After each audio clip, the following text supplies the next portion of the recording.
Pues, estamos adelantando esta clase que deberíamos dar de varicela, parotiditis, rosolia infantil, sarampión, rubiola, eritema infeccioso, enfermedad mano, pie, boca y esponjina.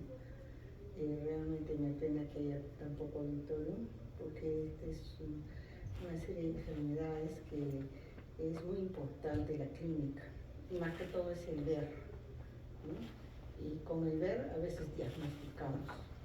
Entonces, acá el tratamiento en general van a ver que casi de todos es sintomático, o sea, quiere decir que no varía mucho. El problema no es el tratamiento, el problema es el diagnóstico, ¿no? Y más que todo se basa en el diagnóstico clínico.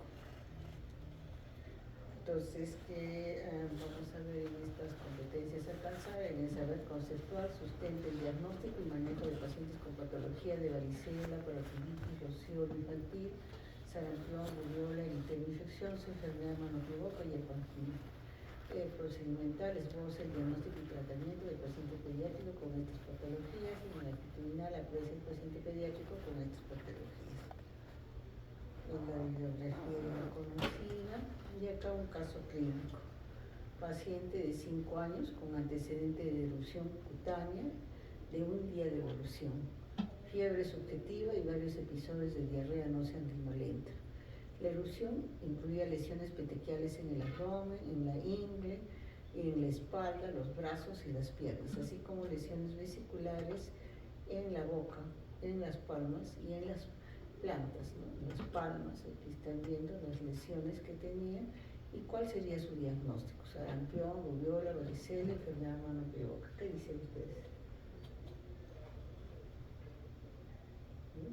¿Cuál de esas?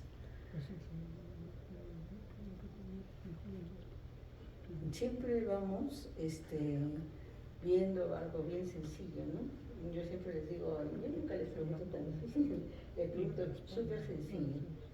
Y si nosotros estamos viendo algo acá, boca, palmas, plantas, ¿no? Entonces es la boca, la mano, las palmas de la mano y las plantas del pie. Entonces están ahí los tres. Entonces, ¿cuál será? La D, ¿no es cierto? Enfermedad mano, pie, boca. Aunque no lo crean, este es un caso clínico que lo he sacado de una presentación, de un trabajo de investigación, porque es una presentación atípica de la enfermedad mano, pie, boca.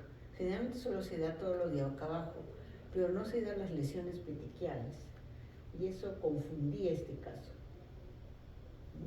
Entonces, sin embargo, como les digo, lo que nos centra es lo final para llegar al diagnóstico. Bueno, entonces vamos a ir viendo en cada enfermedad, primero, qué virus la produce, ¿no? En el sarampión, el paramyxovirus, RNA, tipo RNA. Ya actualmente casi no tenemos sarampión, pero todavía hay algunos brotes en el año que se dan en nuestro país, y esto es debido a un fallo vacunal, que personas que aún no se han vacunado, ¿no?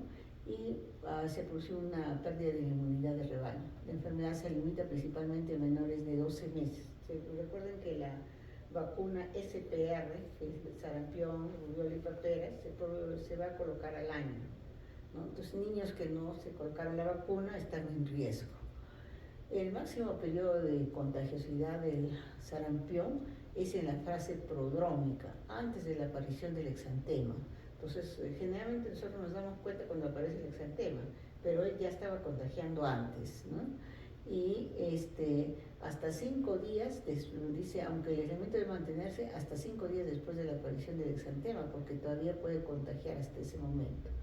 Deja inmunidad de por vida, o sea que si nos da sarampión, no nos vuelve a dar. Aparecen los anticuerpos a los 2 días de la aparición del exantema y pueden atravesar la placenta y ofrecer inmunidad recién nacida durante los primeros 6 meses de vida, siendo indetectables ya a los 9 meses, aunque su efecto puede prolongarse hasta los 12 meses. Y ahí se dan cuenta por qué colocan la vacuna ya a los 12 meses, porque ya el niño no tiene ningún anticuerpo que le dio su mamá. Antes no había la vacuna SPR, o sea, todos nos daba la enfermedad y de esa manera teníamos los anticuerpos y así se transmitían de padres a hijos, ¿no? ahora es por la vacuna, ¿no? El periodo de incubación, entonces, ¿cuánto tiempo dura? 12 días. Los pródromos son de 3 a 5 días. ¿Y en qué consisten? Fiebre moderada, tos seca, rinitis y conjuntivitis, con fotofobia, o sea, dificultad para mirar la luz, ¿no? En la mucosa oral aparecen estas manchas que son bien importantes, que son las manchas de Koplik. Estas son unas manchas blanquecinas sobre un halo eritematoso. Ahorita vamos a ver la foto. Son fugaces y desaparecen a las 12 a 18 horas. No son fáciles de ver. Cuando tienen suerte las ven. Exantema, 6 a 10 días, es maculopapuloso, confluyente, rojo intenso, que no se blanquea la presión, se inicia en zonas laterales del cuello, áreas retroauriculares, tiene tendencia descendente y centrífuga, afectación palmo-plantar. Entonces recordar eso, porque siempre que veamos un rash tenemos que decir, a ver, enséñame tus palmas y tus plantas para ver si tiene. Así como antes nos dimos cuenta que el caso era porque tenía compromiso en las palmas, en las plantas y en la boca, igualmente acá. Aquí en este caso sí afecta palmas y plantas. Coincidiendo con el exantema aparece un aumento brusco de la temperatura que se mantiene hasta que florece todo. En el mismo orden que apareció va desapareciendo, quedando una descamación purpurácea, o sea, un poco grande, ¿no? La facies está congestiva, puede haber adenopatías, esplenomegalia, y la gravedad de la enfermedad está relacionada con la extensión del exantema y la duración de este. Entonces acá vemos las fotos. Es importante recordar el tipo del rash del sarampión, porque este rash lo ponen como ejemplo en casi todos los demás rash. Es un rash morbiliforme, miren, ¿no? Entonces hay etapa de mácula, de pápula, ¿no? Acá están las famosas manchas de Koplik, que son blanquecinas en un fondo rojo, ¿no? Después acá, miren, tienen este otro niño que dijimos que tenía los pródromos, conjuntivitis, la rinitis costrosa, ¿no? Entonces este niño de 11 meses, no vacunado, contrajo sarampión mientras viajaba a Filipinas para visitar a sus familiares, o sea, la conjuntivitis bilateral, la rinorrea costrosa, el sarpullido morbiliforme en su carita, ¿no? Y también tenía una tos intercortada prominente. Ahora, acá tenemos un niño con sarampión que muestra el característico sarpullido rojo, con manchas en las nalgas, miren, estas manchas, y en la espalda durante el tercer día de sarpullido. El sarampión es una enfermedad viral aguda altamente contagiosa con fiebre prodrómica, conjuntivitis, coriza, tos, manchas de Koplik. Alrededor del tercer día aparece un sarpullido rojo con manchas primero en la cara que luego se van a generalizar, ¿no? Entonces estamos viendo las manchitas en la cara. Entonces hay que recordar, como les decía, las figuras. Acá, por esta clase para mí es importante más que todo por las figuras. Si ustedes recuerdan las figuras, es como memoria fotográfica. Luego eso no se olvida. ¿Y cuáles son las complicaciones del sarampión? Tenemos la neumonía por sarampión en un niño de 6 años con leucemia linfoblástica aguda.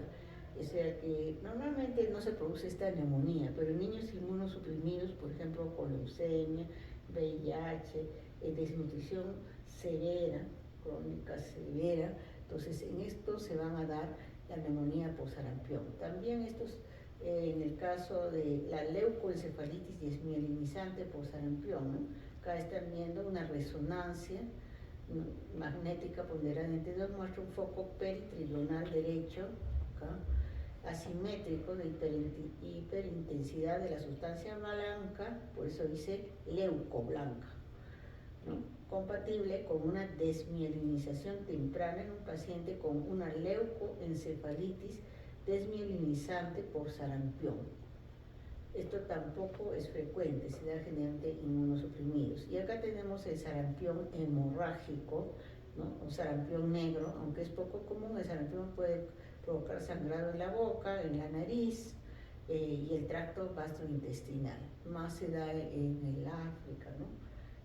Nosotros casi nunca hemos visto esto. Yo cuando hice la residencia había justo epidemia de sarampión, así que he visto los casos directamente, ¿no? Hemos visto estas dos complicaciones, pero esta nunca. ¿no? Es una complicación bastante rara. Entonces, en el diagnóstico se basa en identificar el cuadro clínico por motivos epidemiológicos, o en caso de duda diagnóstica se puede confirmar la infección mediante un PCR del virus, ¿no? Para myxovirus, en secreción respiratoria o mediante serología para este virus. Los anticuerpos IgM frente al virus pueden detectarse hasta un mes después de la enfermedad, mientras que en las primeras 72 horas existe el riesgo de falsos negativos. Entonces, recordar esto porque como ya casi no existe en el país, cuando existe un caso se tiene que notificar y siempre el Ministerio de Salud hace todo un estudio serológico, PCR, todo, ¿no? O sea, se tiene que confirmar el caso mediante estudios virales.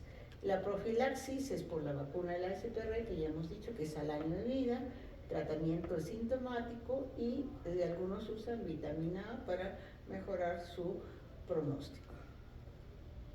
Después tenemos otra enfermedad que es frecuente, pero cada vez es menos frecuente porque ya tenemos la vacuna, ¿no? Que es la varicela, que es por el virus de varicela zoster, que es un virus DNA. En menores de 10 años se da el 90% de casos, la contagiosidad es de un día antes de la aparición del exantema hasta que todas las lesiones estén en fase de costra. Entonces uno piensa de que a veces solamente son contagiosas la fase vesicular, ¿no? Y se cuida ahí, pero cuando el chico está en fase costra, no, ya no contagia, y ahí todavía sigue contagiando, hay que recordar eso. Y especialmente nosotros, que somos los que vemos los pacientes, ¿no? Porque también nos podemos contagiar si no nos dio la enfermedad o no nos vacunamos, que es otra, ¿no? Entonces, inmunidad permanente, aunque pueden ocurrir ataques secundarios en inmunodeprimidos y en vacunados, y los anticuerpos pueden atravesar la placenta. En el primer contacto se produce la varicela y posteriormente el virus queda acantonado en los ganglios de la raíz dorsal de los nervios craneales y espinales, pudiendo reactivarse en periodos de baja inmunidad, dando lugar al herpes zóster. Entonces, de ahí de que, por eso es que ahorita están viendo que hay una campaña, ¿no? De que todos se vacunen con la vacuna de la varicela, porque si a mí me dio, como en el caso de nosotros, ¿no? Que antes no había la vacuna, o sea, a mí me dio la varicela. Entonces, ¿qué pasa? De que este virus está en los ganglios y en una fase de inmunosupresión puede aparecer el virus herpes zóster, o sea, es la reactivación del mismo virus. Entonces, ¿por qué poníamos una persona en riesgo si pudiera vacunarse? Entonces, tratar de ver eso. La vacuna de la varicela se da en el primer año de vida también, ¿no?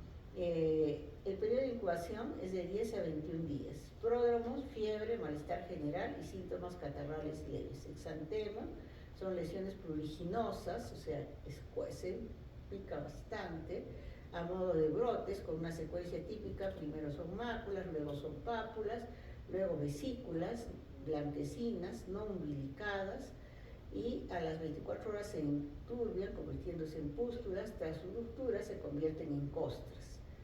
Y todo eso puede estar en la espalda, nada más vemos, podemos encontrar todas las fases, ¿no? A la vez. Se inicia en el tórax y de allí se extiende a la cara, cuero cabelludo, zonas de presión, siendo rara la afectación distal. También afecta a mucosa oral y genital. Puede acompañarse de neuropatías generalizadas. Algunos tipos especiales de varicela se manifiestan en condiciones concretas. La hemorrágica, por ejemplo, está asociada a trombopenia. La bulosa en menores de 2 años con lesiones confluentes y aparición de ampollas, es poco frecuente. Ahora vamos a ver las fotos, ¿no? Miren, las lesiones de la varicela también comprometen el paladar. Miren acá el paladar, ¿no? Son vesículas en el paladar blando. ¿Se acuerdan dónde están las marcas de Koplik? La boca, acá, la mucosa yugal.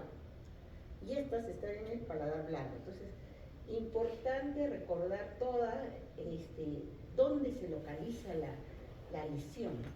Que ustedes recuerden eso les permite poder diagnosticar. Ahora, veamos las lesiones, ¿no? Miren, acá tienen eritema, pero acá tienen vesícula, ¿no? Tienen pápula, Un adolescente con lesiones de varicela en diversas etapas. Eso es típico de la varicela. Puede encontrar mácula, pápula, vesícula y hasta a veces hasta costras, ¿no? Acá miren, varicela con lesiones esclerales y conjuntivitis vulvar. Esto a veces hace confundir con sarampión, ¿no? Porque sarampión da conjuntivitis, pero esa presentación de la lesión de los ojos no es muy frecuente en varicela. Después acá tenemos la varicela congénita. ¿Recuerdan que qué pasaba con la varicela? Atravesaba la placenta el virus. Entonces puede aparecer la varicela congénita con síndromes de miembros inferiores cortos, cicatrices en la piel. La madre tuvo varicela durante el primer trimestre del embarazo, entonces le pasa al niño. Ahora acá tenemos un neonato ya también con varicela hemorrágica, ¿no? Con celulitis. Este recién nacido contrajo varicela al nacer de su madre que estaba infectada. Entonces en este caso fue congénita y en este caso fue cuando nació, al momento de nacer en el canal del parto, que se contrajo la enfermedad. En las complicaciones de la varicela tenemos una niña con edad escolar con celulitis periorbitaria, ¿no? Este es el ojo, periorbitaria, bilateral y fasciitis necrotizante, ¿no? Y es necrotizante porque acá ya se acusa áreas de necrosis, áreas blancas son áreas de necrosis, causada por una, o sea, se ha complicado, esta varicela se ha complicado por una infección estreptocócica hemolítica, ¿no? Del grupo A que complica la varicela.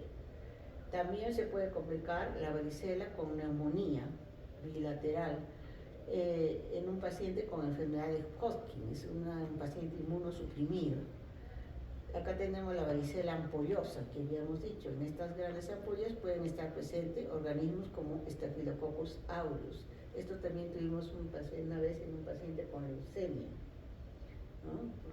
Se tenía estas ampollas confluyentes y empezó a hacer fiebre. Entonces se había complicado, ¿no? Por un estafilococo. O sea, se puede complicar. De lo que ya no recibía ese paciente tratamiento, solo de limpieza y todo eso, tratamiento sintomático, ya tuvo que empezar a recibir tratamiento antibiótico, ¿no? Entonces, en las complicaciones tenemos sobreinfección bacteriana de las lesiones.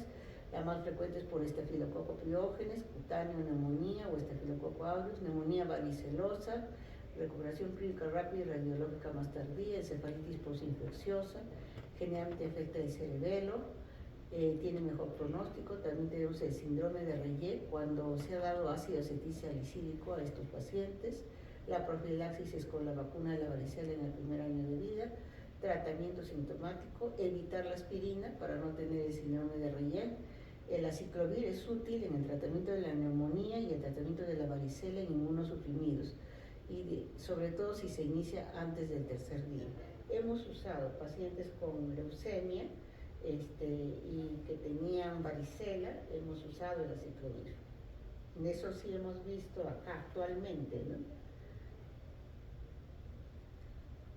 Después tenemos la parotiditis, con un grupo, no sé si acá está el grupo, pero un grupo, estuvimos hace unas 2 semanas, vimos un paciente que la mamá venía porque decía que bruscamente había aparecido aumento de volumen en su cara de un solo lado, no de los 2 lados, sino de un solo lado.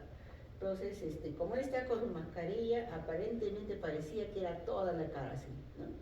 Ya, entonces los chicos dicen, doctora, parotiditis. Entonces yo le pregunto al paciente y le digo, ¿y te vacunaste? Sarampión, rubiola, pepera, porque era un chico de 10 años.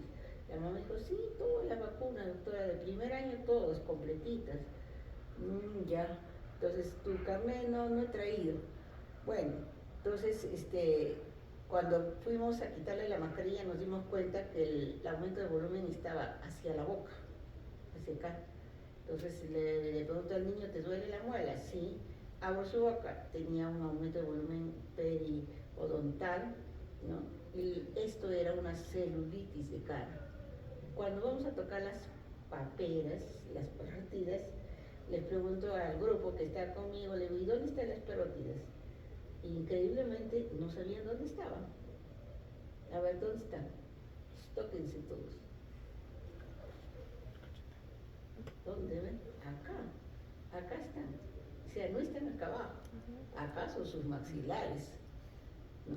Están acá, son preauriculares. Entonces recuerden eso. O sea, a mí me parecía que todos sabían eso, ¿no? Pero me di cuenta en ese momento que los alumnos no sabían dónde quedaban. Entonces, si ustedes no saben dónde queda, entonces ¿cómo se van a dar cuenta cuál es el aumento de la parótida? Es preauricular, es desde acá. Entonces, miren acá, viene desde acá el aumento de volumen, ¿no? En el caso del paciente, pues les digo, este estaba hundido y el aumento de volumen era de acá para acá abajo. Entonces, afecta por igual a ambos sexos. Contagiosidad desde 24 horas del inicio del cuadro hasta 3 días después de su desaparición. Confiere inmunidad de por vida, aunque puede existir ataques posteriores. Los anticuerpos atraviesan la placenta. La edad de aparición está modificada por el uso sistemático de la vacunación. Clínica, hasta un 40% son formas subclínicas. El periodo de incubación es de 14 a 28 días. Pródromos son raros en la infancia y cursan con fiebre, cefalea, malestar general y mialgias. Fase de estado, tumefacción glandular, siendo la parótida la glándula afectada con más frecuencia, por eso le llaman paperas, ¿no? Es bilateral, y yo lo que les dije que el paciente tenía en un solo lado, entonces por eso no era, ¿no? Es bilateral, asimétrica en el 75% de los casos. Puede haber tumefacción de las glándulas submandibulares, o sea, hasta acá abajo, ¿no? Submandibulares. Y con menor frecuencia las sublinguales, debajo de la lengua. Sublinguales, submandibulares, sublinguales, parótidas, ¿sí? Ya todos ya sabemos eso. Se caracteriza por edema entre la rama ascendente de la mandíbula y la mastoides, ¿no? En la rama ascendente de la mandíbula y la mastoides, desplazando el lóbulo de la oreja hacia arriba. Miren, por eso les puse esa foto porque es bien explicativa. Hacia arriba y hacia afuera. La palpación se observa que está borrado el ángulo de la mandíbula y que la piel subyacente no está afectada. Puede haber edema faríngeo ipsilateral con eritema en la desembocadura de la glándula afectada, y eso lo vamos a ver en la siguiente foto. Acá ven un niño de 10 años con papera bilateral, miren, al lado de la oreja, y edema submandibular, acá parotiditis con edema cervical y preesternal y eritema que se resolvió espontáneamente, ¿no? La parótida viene inflamada desde acá, más el cuello, hasta el esternón. Y acá tenemos el conducto de Stensen, ¿no? Es este. Hinchazón y eritema del conducto de Stensen en un niño de 10 años con parotiditis. Si nosotros abrimos nuestra boca, ¿no?, y nos miramos con una linterna, vamos a encontrar un puntito, ¿no? Que está acá. Ese puntito casi no se ve, pero cuando tenemos paperas, alrededor de ese puntito se hincha, hay inflamación, se ve bien rojo y prominente. Uno se da cuenta claramente, ¿no?, que está inflamado. Ese es el conducto de Stensen. ¿Cuáles son las complicaciones de la parotiditis? Tenemos la orquitis, ¿no?, la inflamación del testículo, por paperas en un niño de 6 años. Esta complicación es poco frecuente en niños prepúberes. El riesgo más alto se presenta entre niños de adolescentes de 15 y hasta personas de 29 años. Paperas con afectación acá parotidia, submandibular y lateral. El diagnóstico diferencial de la parotiditis aguda infecciosa incluye otros virus, ¿no?, como el citomegalovirus, el virus parainfluenza, poliomielitis linfocítica, el virus Coxsackie, otros enterovirus, VIH, micobacterias y ciertas bacterias. Les cuento, ¿no?, el caso de un colega que vio a un paciente así de parotiditis y 3 semanas después él tenía aumento de volumen en la región parotidia. Entonces dijo, uy, me han contagiado, pero voy a preguntar a mi mamá si me han puesto cuando era chico vacuna, y no le habían puesto, pues ya era un colega mayor, ¿no? Entonces no le habían puesto vacuna. Debe ser que tengo la parotiditis por el virus, ¿no? Entonces, no era así, ¿no? Entonces era por bacteria, poco. Y hizo fiebre, se hospitalizó incluso. Ya una persona mayor se hospitalizó, ¿no? Y le tuvieron que poner antibióticos, con eso bajó todo. Entonces hace simular pareciera una papera, pero no es por virus, es por bacteria. Entonces hay que también hacer diagnóstico diferencial con eso. Complicaciones, entonces tenemos la meningitis aséptica con pleocitosis en el líquido cefalorraquídeo, la orquitis u oncolitis en pospúberes, siendo rara la esterilidad residual total, sordera neurosensorial unilateral, siendo la parenteritis la primera causa adquirida de sordera nerviosa unilateral. Entonces la profilaxis, ya saben, con la vacuna SPR, sarampión, rubiola, paperas en el primer año y el tratamiento es sintomático. Rubiola, la rubiola le dicen también el sarampión alemán de los 3 días y es producido por el togavirus RNA. En la epidemiología afecta por igual a ambos sexos y la edad de aparición también está modificada por el uso de la vacuna, menor contagiosidad que el sarampión, siendo máximas 7 días antes y 7 días después del exantema. Confiere inmunidad permanente con paso de anticuerpos a través de la placenta y este caso los protege durante 6 meses. En la clínica la incubación es larga de 14 a 21 días, los pródromos son un cuadro catarral leve, febrícula, fiebre moderada, conjuntivitis sin fotofobia y aparición en el paladar blando de las manchas de Forst-Heismer, pero eso no es muy frecuente, más se da en niños del África. El signo característico de esta enfermedad es la aparición antes del exantema de adenopatías retroauriculares cervicales. Entonces, cuando nosotros tenemos un rash por varicela, por rubiola, es un rash fino, no es muy evidente, no es papuloso, es más que todo eritema. Entonces, lo primero que aparece es acá, en la nuca, los ganglios. La mamá dice, tiene bolitas debajo del cabello, y varias hay, hasta acá, vienen desde el oído y todo esto hasta este lado. Entonces eso es lo primero que aparece. Entonces en eso hay que darse cuenta, ¿no? Adenopatías retroauriculares, cervicales posteriores, posteroccipitales, son dolorosas a la palpación y pueden durar más de una semana. El exantema es morbilliforme, confluyente o no, de evolución rápida. Se inicia en la región retroauricular, base de la implantación del pelo con tendencia descendente centrífuga, llevando a afectar a todo el cuerpo. En este caso, a diferencia del sarampión, ¿cómo era el sarampión? ¿Tomaba palmas y plantas o no? ¿Qué dice? ¿Qué decíamos? Sí tomaba, en este caso respeta, dice, no, respeta palmas y plantas, acá no toma. Dice, similar a como apareció dejando una descamación leve.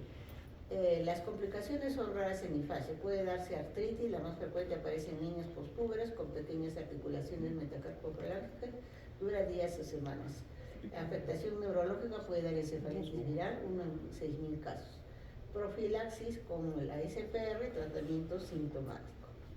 Pues vamos viendo acá un poco la erupción por rubiola. Esta es una erupción, como la ven, un poco más tenue, no es tan intensa como la del sarampión mismo, ¿no?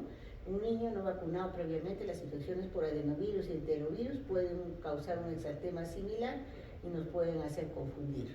Entonces las pruebas serológicas son importantes si la paciente está embarazada.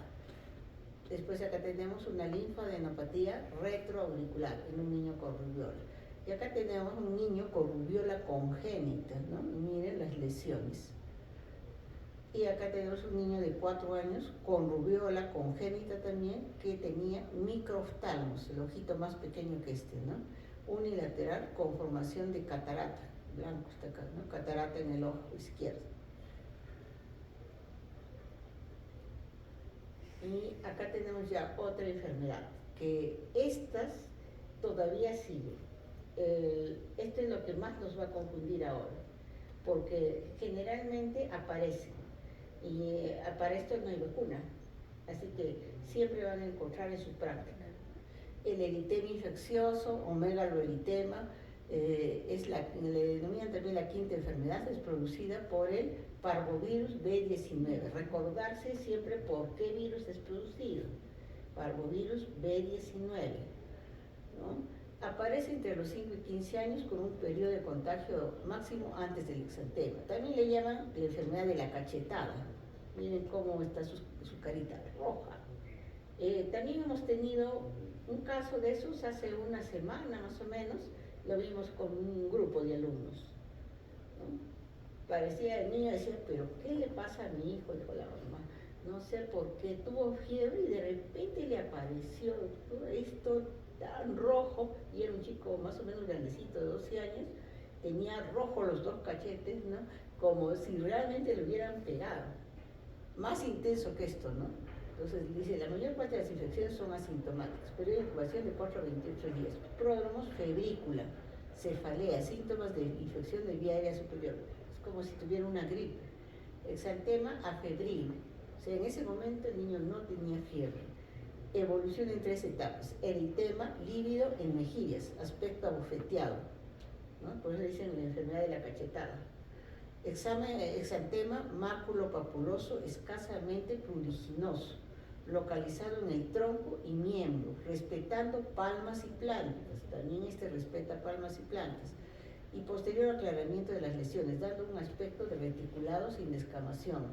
Suele durar varios días, pero puede reaparecer con el ejercicio, el baño caliente, el rascado o el estrés.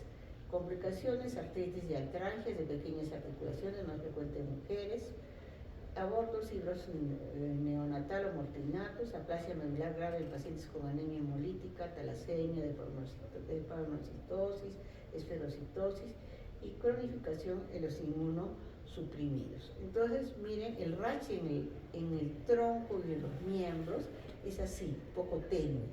El que es más intenso es el de la carita, por eso le dicen el signo de la cachetada, y es por parvovirus B19. Acuérdense de esta enfermedad con la otra, porque esta y la otra son las que más se confunden. Entonces viene la sexta enfermedad. La sexta enfermedad es la que se llama exantema súbito o rociola infantil. Y este es producido por ¿qué virus? Herpes 6 y herpes 7. El virus herpes 6 tipo A o B, este último causante del 99% de los casos de enfermedad y en algunos casos por virus herpes 7.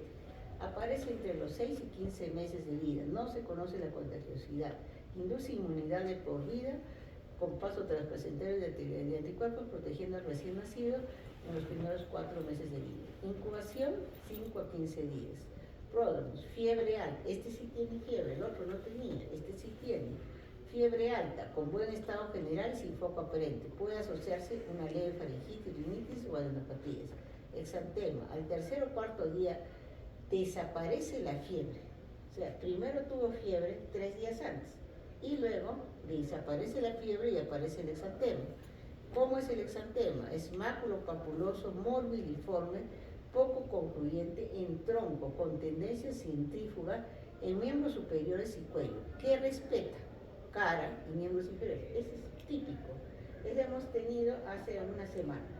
Un niñito de 2 años, ¿no?, que tenía un rash en su cuerpito, pero llama la atención a la mamá, incluso me dijo, ¿por qué será, doctora, que solamente tiene sus brazos y acá, pero sus piernecitas están bien, no tienen nada? Era típico, ¿no?, lo que decía. Y realmente lo revisamos al niño y el niño no tenía nada en los miembros inferiores. Desaparece sin descamación ni pigmentación, puede acompañarse de enantema, o sea, el tema de la mucosa. Es posible realizar confirmación serológica en caso de duda. Complicaciones, convulsión febril, cuando hay la fiebre alta, púrpura trombocitopénica idiopática, invaginaciones, esclerosis múltiple, tiriasis rosada, en el influenza tipo 7, ¿no? Virus herpes, tipo 7. Tratamiento sintomático y en algunos casos usan en pacientes inmunodeprimidos ganciclovir y foscarnet. Y acá vemos un niño con exantema súbito, miren las lesiones eritematosas, son tenues en el tronco y en los brazos. El niño de 8 meses con fiebre con 38,3 y 39,4 durante 3 días consecutivos. El niño parecía bien, sin síntomas adicionales, aparte de la irritabilidad y disminución del apetito. Después del cese de la fiebre, el paciente desarrolló una erupción maculopapular en el tronco, pero el paciente todavía parecía bien. La erupción se resolvió en las primeras 48 horas. La clínica y el curso de la erupción son compatibles con la rociola infantil o exantema súbito. Entonces acá vemos un herpes virus 7, ¿no?, que tiene una cubierta, un núcleo, ¿no?, imagen de herpes virus 7, a que como el herpes virus 6 puede causar rociola, los viriones consisten en un núcleo de coloración oscura dentro del cápside que está rodeada por una, el cápside, la nucleocápside, ¿no? Que está rodeada por una capa de tegumento proteinácea encerrada dentro de la envoltura, en lo que es la envoltura viral.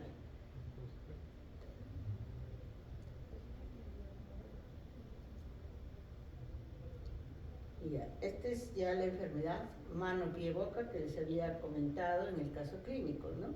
La infección, esta también es bastante frecuente. Las tres últimas son las más frecuentes que ustedes van a ver en su práctica. Las primeras, como tienen vacunas, ya casi no las ven, pero estas sí, van a seguirlas viendo. Entonces tienen que reconocerlas. Enfermedad mano-pie-boca, infección por enterovirus 71. Enterovirus 71, está asociado con enfermedades de manos, pies y boca.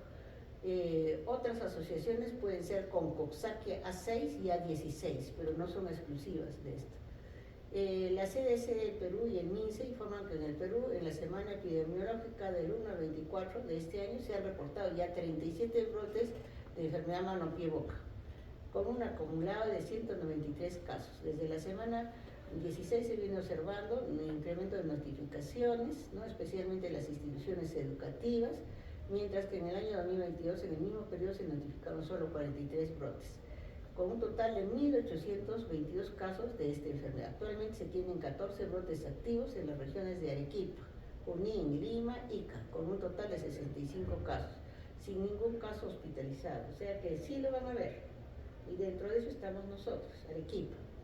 Transmisión. Los seres humanos son los únicos portadores del virus que causa la enfermedad. Entonces no lo causan los animales. A veces los papás preguntan, ¿pero quién le habrá contagiado? Tengo perrito en la casa, tengo gato.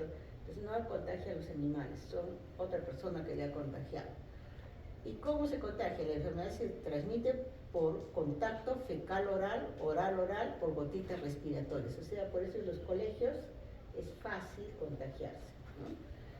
Pacientes más infecciosos durante la primera semana de la enfermedad, sin embargo puede haber un virus activo presente en las heces durante un máximo de 4 a 8 semanas. Por lo tanto, la transmisión doméstica del enterovirus de la enfermedad mano-pie-boca es del 52% al 84%. Se estima que el rango de incubación es de 3 a 6 días. La falta de acceso a agua potable explica en parte la carga de morbilidad en el mundo en desarrollo y Asia, donde la enfermedad mano-pie-boca es una importante amenaza para la salud pública. Se presenta entonces en la clínica con febrícula, erupción maculopapular, pápulo-vesicular, en manos, plantas de pie y ulceraciones bucales dolorosas. Diagnóstico: si no está claro, se pueden obtener estudios serológicos y de reacción en cadena de polimerasa para detectar el enterovirus o Coxsackie virus. ¿Se acuerdan del primer caso que les dije que era un caso extraño porque no tenía la presentación clásica? Decía justamente, en el caso decía presentación atípica del caso de mano-pie-boca. Ahí, por ejemplo, hicieron estudios serológicos, ¿no?, para el enterovirus. Y miren acá las lesiones de la mano, erupciones vesiculares en la mano, pues si ustedes llegan a ver, eritema con pequeñas vesículas, en el pie también, el eritema, pequeñas vesículas, tienen en la parte de arriba y en la planta, también toma la planta, ¿no? Acá las lesiones vesiculares, miren acá donde están las lesiones. Esta parte es bien importante, lesiones vesiculares de enfermedad mano-pie-boca que afecta la parte anterior de la mucosa bucal, o sea, está en el paladar duro. Acuérdense de eso, porque les digo que también tuve otro caso en la semana pasada en la emergencia, de un paciente que tenía esto, pero pensaban que era espangina. La siguiente enfermedad es la espangina. La espangina, sus lesiones son posteriores, en el paladar blando y la faringe, lo posterior, los pilares de las amígdalas. Este es adelante, anterior, miren, paladar duro. Acuérdense de eso. Eso es para enfermedad mano-pie-boca, ¿no? Y que afecta la parte anterior de la mucosa bucal. Estas lesiones, dice, generalmente son menos dolorosas que las lesiones por herpes simple.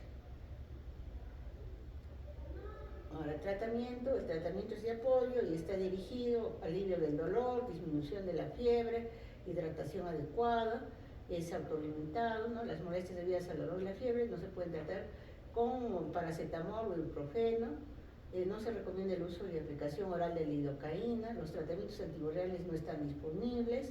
Un ensayo con aciclovir informó a que había reducción de fiebre y cambios en la piel en 24 horas, sin embargo se necesitan más pruebas para indicarlo. Las indicaciones de hospitalización incluyen falta de mantenimiento de una hidratación adecuada, un desarrollo de complicaciones neurológicas o cardiopulmonares. En la región asiática dice que han visto más esas complicaciones. Nosotros casi no tenemos niños con complicaciones, son pasajeros nomás. No se recomienda la inmunoglobulina intravenosa. En Asia, la inmunoglobulina intravenosa se utiliza en casos graves debido al beneficio potencial de detener la progresión a insuficiencia cardiopulmonar y se necesita más evidencia sobre eso. En la prevención, entonces, ya que esta enfermedad es tan frecuente en el país, tenemos la prevención, lavarse las manos, detiene la propagación de la enfermedad mano, pie, boca, específicamente después de cambiar pañales, de ir al baño y antes de comer. Hemos dicho que la transmisión era fecal oral y que está bastante tiempo en las heces. Pues por eso es que hay que lavarse las manos después de cambiar pañales, ir al baño antes de comer. En China, los niños que siempre se lavan las manos antes de las comidas tenían menos probabilidades de contraer la enfermedad. Desinfectar superficies y fomites, por ejemplo, juguetes, evitando el contacto cercano y el compartir artículos personales como utensilios y tazas con personas infectadas. Recuerden que esto ahorita es frecuente y a ustedes mismos les va a pasar. ¿Qué pasa? Su niño de 1 año ya lo ponen a la cuna, no van a estudiar, 1 año, 2 años, entonces simplemente está en contacto con otros niños. ¿Y qué pasa con niños pequeños? Simplemente se comparten todo, lo que uno chupó, el otro también lo chupa, y eso les va a pasar a sus propios hijos, ¿no? Entonces hay que recordar que esas cosas pasan, por eso es tan frecuente. Lactancia materna no afecta la incidencia de la enfermedad mano, pie, boca. Las madres no necesitan dejar de amamantar para prevenir la transmisión de las enfermedades. Si la mamá tuviera eso, entonces no necesita dejar de dar de lactar.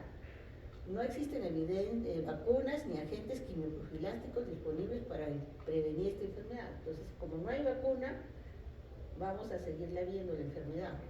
En los Estados Unidos, la exclusión del cuidado infantil no reduce la propagación de la enfermedad y no se recomienda a menos que el niño no pueda participar o el personal que pueda cuidarlo sin comprometer el cuidado de otros niños, ¿no? O sea que no es que tenemos que aislar al paciente, ¿no? O a los cuidadores. Y acá tenemos la última enfermedad, que es la hipergina. La hipergina es una enfermedad febril producida por numerosos Coxsackie virus del grupo A y en ocasiones otros enterovirus. Tiende a aparecer en forma epidémica y afecta con mayor frecuencia a lactantes y niños. La hipergina se caracteriza por la aparición súbita de fiebre con odinofagia, o sea, dolor de la garganta, cefalea, anorexia, ¿no? Y a veces dolor cervical. Los lactantes pueden presentar vómitos. 2 días después del establecimiento de los síntomas aparecen hasta 20 pápulas, media entre 4 y 5, de color grisáceo, que miden entre 1 y 2 milímetros y se convierten en vesículas con areolas eritematosas. Su localización es en los pilares de la amígdala, lo que les decía, es posterior, pilares de la amígdala, pero también puede hallarse en el paladar blando, las amígdalas, la úvula y la lengua, o sea, hacia atrás. Durante las siguientes 24 horas las lesiones se transforman en úlceras superficiales, rara vez miden más de 5 milímetros y curan en 1 a 7 días. La enfermedad deja inmunidad persistente, pero el paciente puede presentar nuevos episodios por otros Coxsackie virus del grupo A y enterovirus. Entonces acá tenemos las lesiones. Miren, las lesiones son, estas lesiones están en el paladar posterior. Las lesiones por virus Coxsackie se encuentran en la cara posterior de la orofaringe y pueden progresar rápidamente a una ulceración dolorosa. Diagnóstico de la hipergina. Se basa en los síntomas y lesiones bucales características. Las pruebas de confirmación no suelen ser necesarias. Se puede hacer con aislamiento del virus de las lesiones, detección del virus por PCR transcriptasa inversa, lo que demuestra un aumento del título de anticuerpos específicos. Tratamiento de la hipergina es sintomático. Incluye higiene bucal minuciosa usando cepillos dentales suaves, enjuagues con agua salada dieta blanda que no contenga alimentos ácidos ni salados y medidas tópicas, ¿no? Entonces simplemente es cuidar la boca para que no se infecte, pero duele. Entonces hay que dar también sintomáticos para el dolor, paracetamol, ¿no? Y puede tener también un poco de fiebre, ¿no? El dolor de la garganta es lo que más molesta. Entonces, a veces se confunden y el virus se confunde con que es una bacteria, streptococo, le dan antibiótico o le dan dexametasona, empeora, ¿no? Entonces, no hay que confundirse. Y les recomiendo leer este libro. Para mí es uno de los mejores libros en enfermedades infecciosas. Cuando tengan tiempo, léanlo. Tienen todas las enfermedades infecciosas que ustedes puedan ver. Y lo más lindo de este libro es justamente que es esto, un atlas. O sea, todo es figuras. Es la mejor manera de aprender enfermedades infecciosas. No solo las que hemos visto, sino todas las que ustedes encuentren en su vida profesional. Ese libro siempre lo deben tener. Ahorita todavía está en inglés, pero hay una edición que han sacado en España, en Barcelona, y que ya está en español. Traten de tener esa, porque les va a ser muy útil, como les digo, en su vida profesional. ¿Listo? Muy bien. Si tienen alguna